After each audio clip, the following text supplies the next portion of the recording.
Hey guys, I'm RozaldVaneGAME, and welcome back to another episode of Bioshock Infinite Burial at Sea.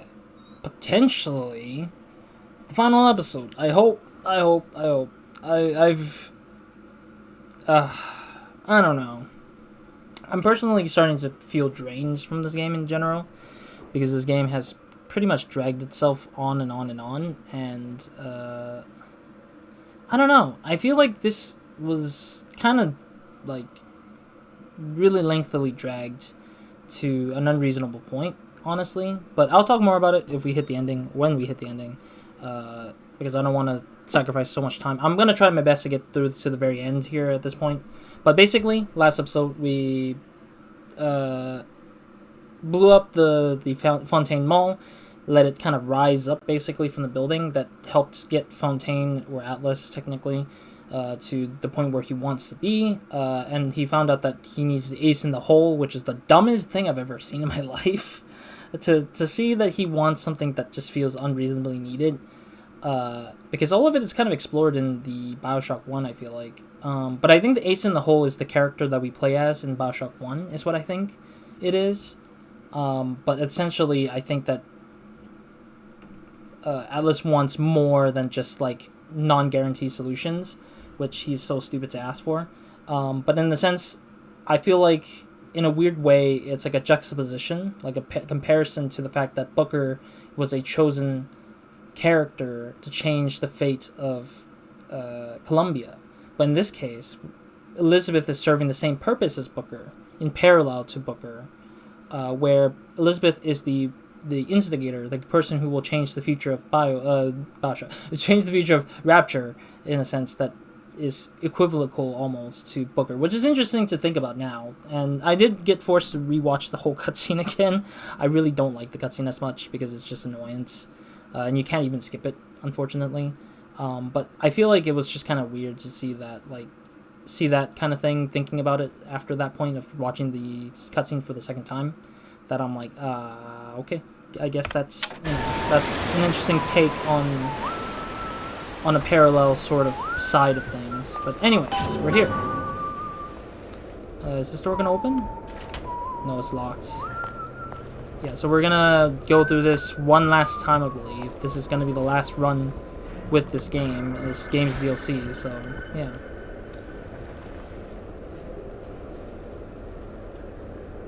Alice said this guy's gonna lead me. What the flip? He didn't lead me. Okay. Oh, okay. Well, the guy went down, I guess. I don't see the purpose of where we're going, but sure. Yeah, it looks like big daddies are coming about. And we can't even use our ability either. Or loot anything at the moment either.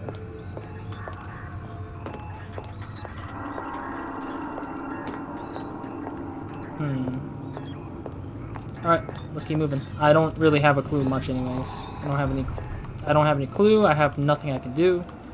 Could just keep moving forward, I guess. Forcefully.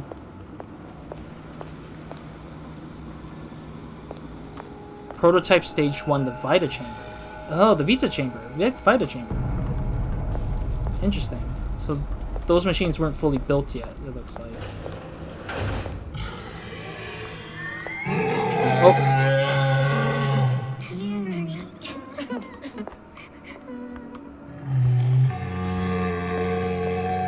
They're wearing masks, so I'm guessing these two aren't fully converted or anything.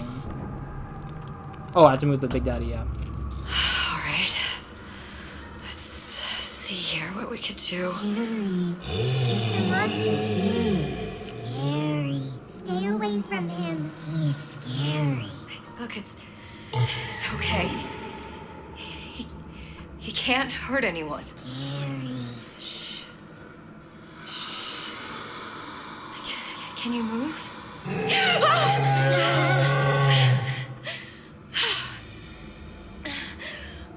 Can you just move a little bit for me? Don't. I don't know how to help you. I don't. Scary. No, he's just hurt. He just needs somebody to figure out how to fix him. Maybe there's some, I don't know. Is there some documentation for him around here or something?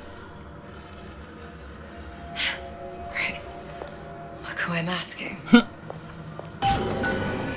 You're asking the wrong characters here. Maybe the Vita Chamber might help cure the thing. Pause and read, of course, if you want to read what's on the board. I mean, we did see a chalkboard of the diagram of how this character works, right? Encoded. Big Daddy will not imprint. If not imprint, what good is he to little sister? She no like him. He no like her. Situation is impasse. Unacceptable. That's a weird way of putting it, I guess. Alright, let's check out the thing here. I'm guessing that, like, if anything, we need to do the imprint stuff, just like they did with the songbird. But we have to do it to the Big Daddy instead. Okay, what do we need to do? Like, what am I missing? Not found in genetics. Oh, there's a shiny thing over here I see. I don't know why it stopped me there. For some reason it was like not letting me move forward. Oh, box. Boxophone. Suchong, what the hell were you thinking? Drinkable plasmids?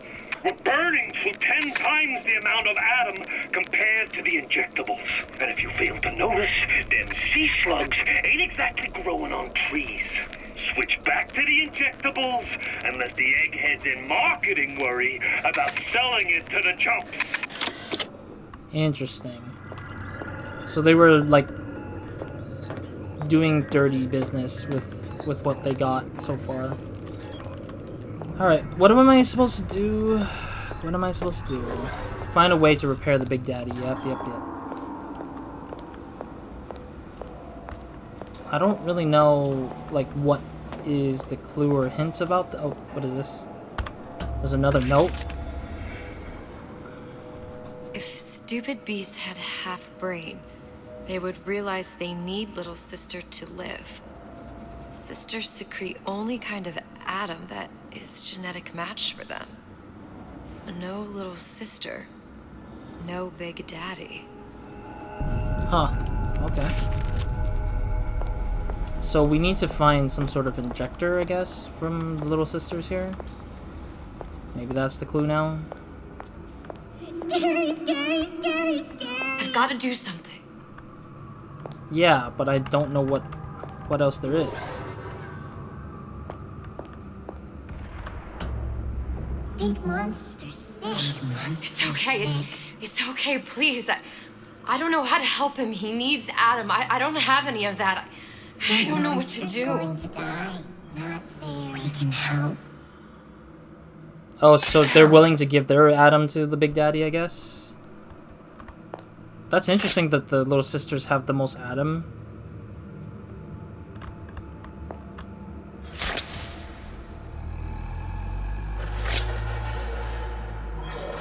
Oh boy, here we go. It's green? That's a first color that's different. Ooh.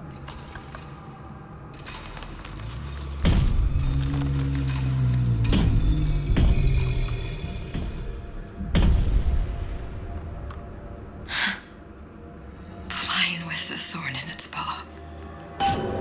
Oh, okay, that was a door. I thought that was like a climbable... I thought it was a climbable something inside something. Like we had to climb through the window. Oh, that was the fish. It scared me for a second. I was like, was that a splicer just sending out a bunch of, like, swarms again?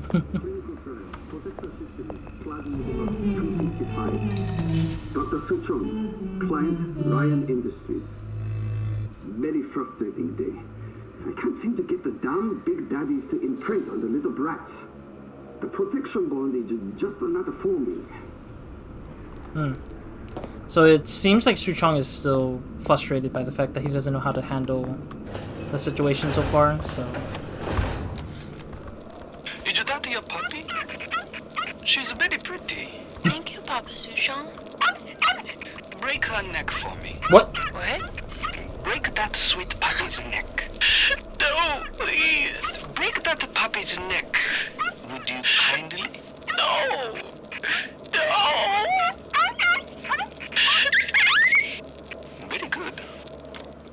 Oh, so this is the experimentation of the kid who would respond to Would You Kindly. What does Suchong say? Suchong, of all the things I know this. It is in your power to be a different man. What can Ryan take from us that we have not already sacrificed at the altar of discovery?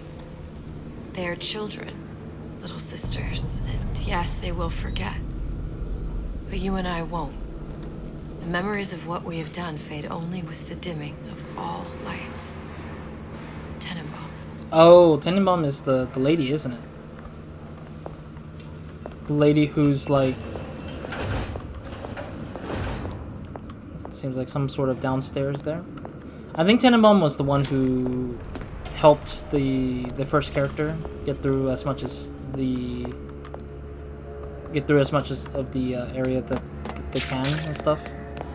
Like she's the one who she was the caretaker of all the little sister situations. Alright, let's press this button, I guess. Got no choice. Get away. Maybe if I modify the genetic sequence to allow for... Get away, you fitty little shit! Oh god. What? What are you doing? Oh, I see. I can't even interact with it anyways. Get it back! You dumbass. Oh, we saw this in that little preview in the cutscene. Oh god, are we fighting that thing? Oh no, we're not. Okay, I thought we had to fight that thing. We have no weapons now at this point. And they've already removed a lot of things from us. So that's what happens. Like, this is the future we saw from Booker when he was talking about the thing to us. There's the ace. That's so random. This is it. This is the ace in the hole. All the pain and all of the death for this. Yeah, so the ace in the hole is literally just...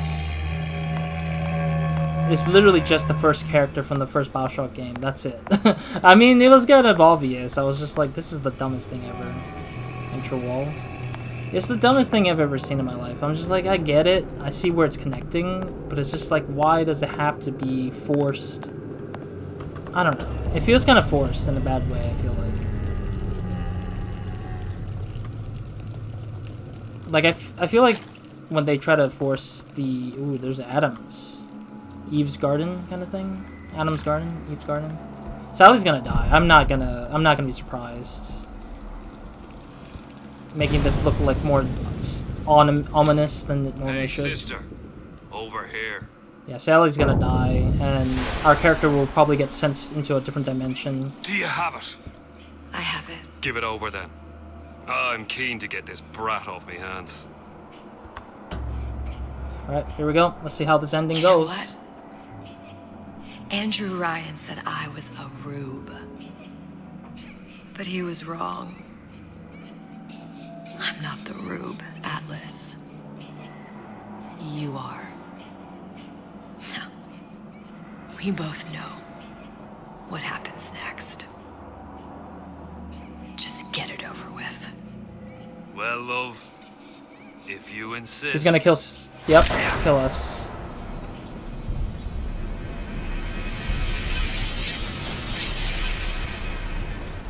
So now what? Oh, I see. That's a reflection of what happens to her because of Atlas. Oh, wait. Oh, this is the airplane. Ah, so it's the first Bioshock character. We're the one who caused the airplane to crash. What is this? It's just a bunch of gibberish. What does this say, you little whore? Hey! What does this say?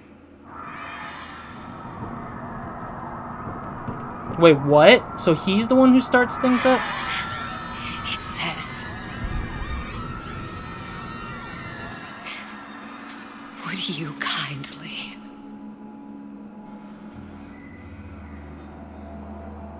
got the activation phrase. Now all we've got to do is get that genetic freak of nature on an airplane, and Rapture's ours. Yeah!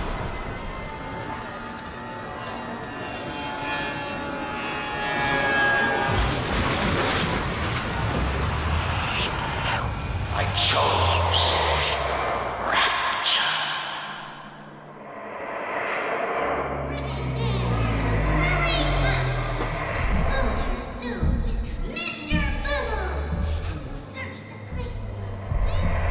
A man chooses, a slave obeys. They say to save one life is to save the world entire. Tannenbaum. It is you who are the saved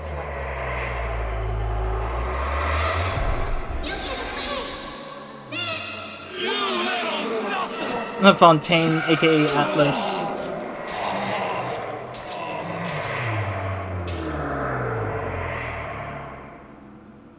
I can see all the doors.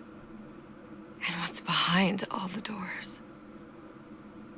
And behind one of them, incredibly, I see him. Hmm?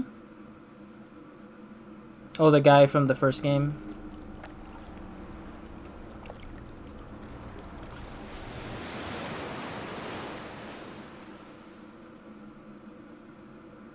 Oh, the guy who saved all the little sisters. And that includes Sally. But it took so long for him to save Sally, though, in a sense.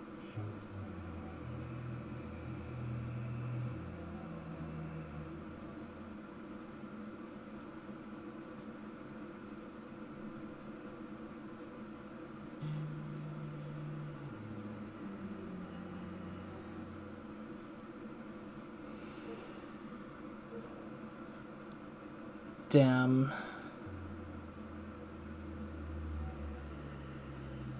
There's no music, so I think that the music was already turned off, so. Burial at Sea.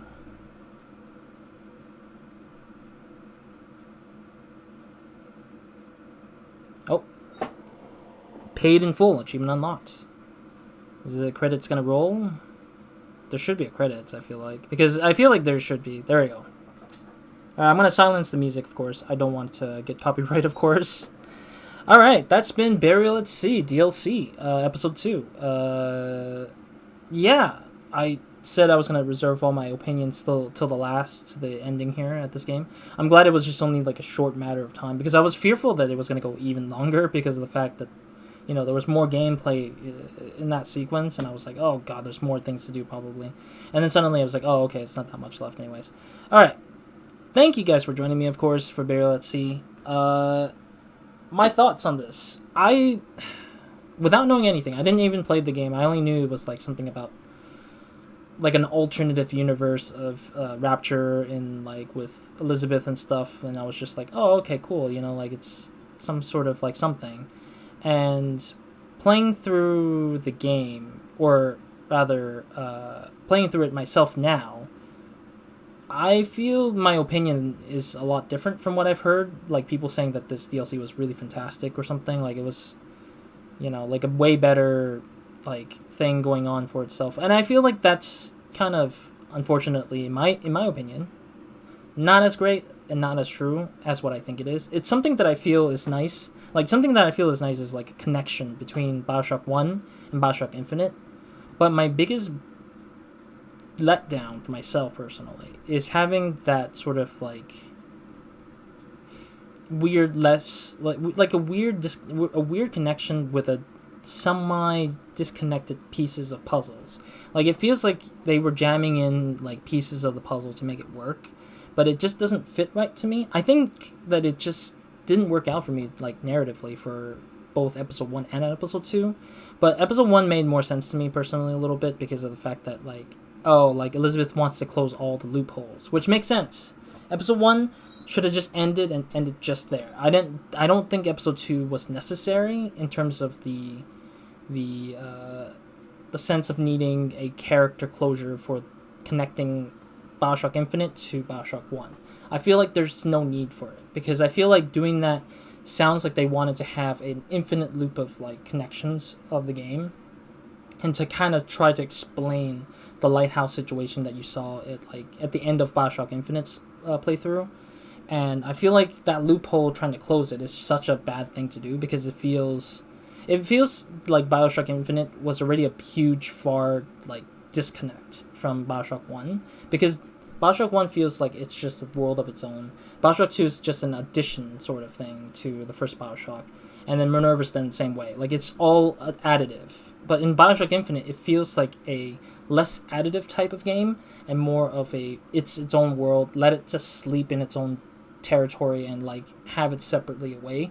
Although it has the, Bioshock name, I just don't think it needs to always have it. Like, I think games that do that, where they do like spin-offs of a game, or they do a game that's like completely different but they just have that label of the sorts that has almost zero ties to the game itself, like, I don't know, like, darn, it's hard to find a good example of it, because my brain hasn't really played, or I don't remember too much of the games that I remember that have like a spin-off that's like completely different, like a reverse of everything and not just a simple sequel. I'm trying to think. It's really difficult because I'm thinking all the sequels in my head. I'm like, what kind of sequel is not like its thing?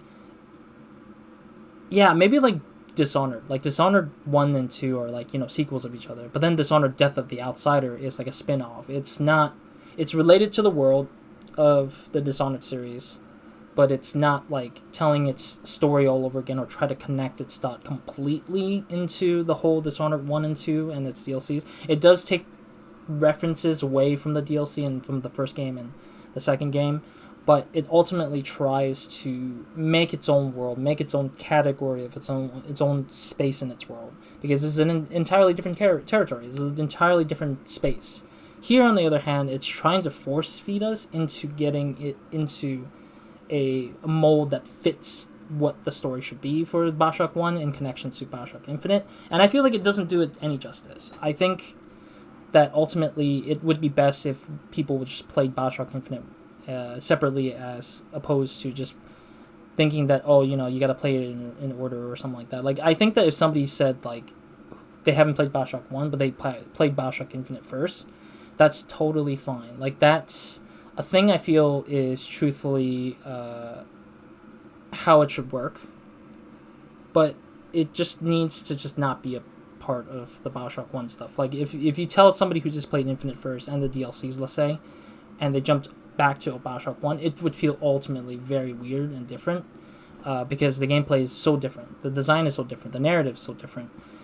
The narrative from Bioshock 1 is just so good in itself that it's just hard to really like change anything of it or try to like leave anything new out of it for the narrative side of things. And I think that's the hard part, is just kind of clumping things together to make Burial at Sea a little bit more connected to the overall arcing story. But yeah, episode 1 definitely did that. I think in a weird way it's an inverse in my opinion, because I think one of the good things about this game or this DLC is the gameplay. Like, there's more games to do. Like, it feels like it's a must play of a DLC if you finish Infinite, but also if you finish Bioshock 1 and 2, but in the fact that it's just only for like nostalgic stuff. Like, I feel like it's like, do you want more Infinite? Play these DLCs. It doesn't feel like it's forcefully like you need to play them to understand things. I don't think it does really help as much. I think it just hurts a little bit of that experience, considering that I came from playing Bioshock 1 twice, playing Bioshock 2 also twice, and Minerva's Den, and the original Bioshock Infinite, or the Bioshock Infinite like main game like twice. Like, I've played everything twice already, and I feel that I understood where I feel the strongest in terms of the Bioshock series, and that's definitely still the first one, and it's hard to beat that. It's hard to top it. But having to connect to it is the harder, like, thing to prove itself out for. And I think that's why I think that they should have left it as is. But anyways, back to the inverse idea. I think that inversely, Bioshock Burial at Sea Episode 1 narratively is strong and stable. I think it's pretty decent, at least, to keep itself going. But I don't like the gameplay because the gameplay is just like a watered down version of Bioshock Infinite and didn't really give anything too much new. Like, just the Winter Blast was the only thing, and it was just like, I like the Winter Blast from like the first games, but it just feels less interesting compared to the first games about for the first game's like Winter Blast abilities. And then inversely to that, episode 2, I feel that the narrative is a little bit more weaker, although it's trying to connect too much into one thing. I really don't like the narrative as much, but I do like the gameplay, because the gameplay really does change a lot compared to episode 1, which is a very, very cool like thing, because it forces stealth instead of confrontation, which is an interesting aspect that I think was really cool to see. But of course, I think that the game's like immersive sim stuff has like kind of been dropped out of the door. That is like, it's trying to do something that they want to do that's different, but it ultimately had to stay in line of like what they had to do, which is just keep it straightforward, keep it kind of like not too like branched out in a sense, just keeping it more straight in line and like having it more stealthy. And I think that's why the gameplay for me in episode 2 took longer, because all the stealth sections were more stealth heavy than it was for the first game or the first episode, where it was just like me just having to just shoot things up and trying to like not stealth but like do things that are like near stealth almost, and just taking out enemies to the best of my ability in a sense. But anyways, I think that's what I think in terms of what I like and what I don't like. I think that for me, again, just episode 2 has like such a weak narrative for me personally, in my opinion, while Bioshock the Burial at Sea episode 1 was a bit more... Ooh, what is this? I'll still leave the music off at this point, but it seems like it's playing some violin rendition of what song was it? It was like Frank Sinatra, I think. But I don't remember what song it was. Maybe I might be wrong.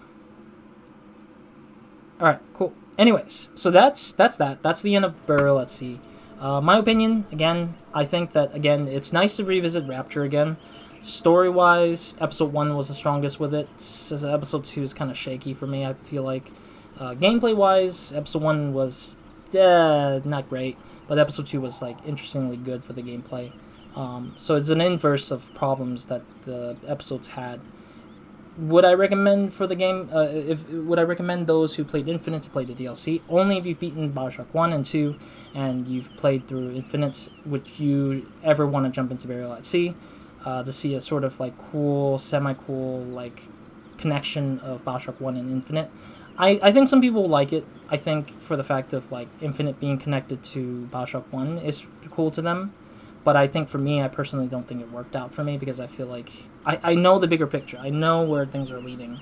But having to just slowly try to do a twist at the end of the story, just the impact wasn't enough for me, because the fact that Atlas mistreats Elizabeth too much to the point where it feels like we're just playing a person that's, again, parallel to what Booker was to Infinite, which is just literally they were meant to die.